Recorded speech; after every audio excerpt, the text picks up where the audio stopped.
En quoi se manager avec la ménagerie de La Fontaine est-il stratégique? La seule évocation de ce nom n'a-t-elle pas la saveur de la Madeleine de Proust, la fragrance de l'enfance?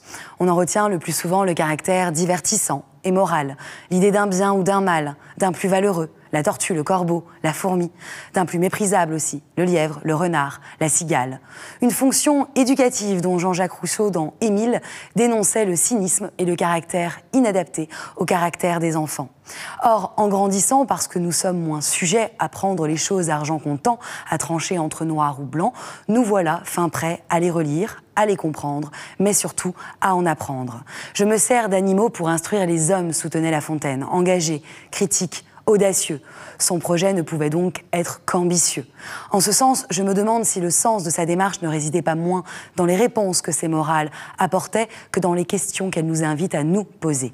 Des textes prétextes à penser qui nous inviteraient moins à juger, louer, condamner, qu'à observer la cour qui nous entoure et à jouer d'esprit critique, à notre tour, à ne pas en rester à la morale du carnet, mais à un appel même à déborder La Fontaine pour construire une éthique à incarner, articulant force et faiblesse, défauts et qualités de chacun des partis.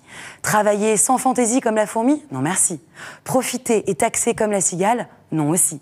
Travailler à faire œuvre de plus de fantaisie en entreprise et d'entreprise en fantaisie, voici une opportunité à laquelle la fable, la cigale et la fourmi pourraient inviter.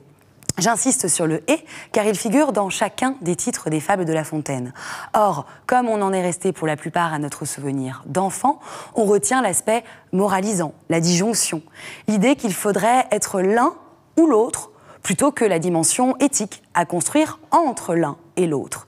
Car il me semble que La Fontaine pointait moins telle personne qu'il ne mettait le doigt sur les différentes facettes de nos propres personnalités, tantôt lâches, audacieux, vaniteux, généreux, perpétuellement tiraillés par ses défauts et qualités. Jusqu'au jour où, comme dans le célèbre mythe mélanésien de l'arbre et de la pirogue, l'homme partagé entre le besoin de la pirogue, du voyage, et celui de l'arbre, de l'enracinement, comprend que c'est avec l'arbre qu'on fabrique la pirogue. C'est ainsi que je vous invite à relire La Fontaine comme un manège de facettes et de problématiques exprimant les besoins, désirs, tempéraments, tous proprement humains. Un manège donc à aménager pour mieux se manager et se ménager et manager aussi. Et dans manager, on entend le « et ».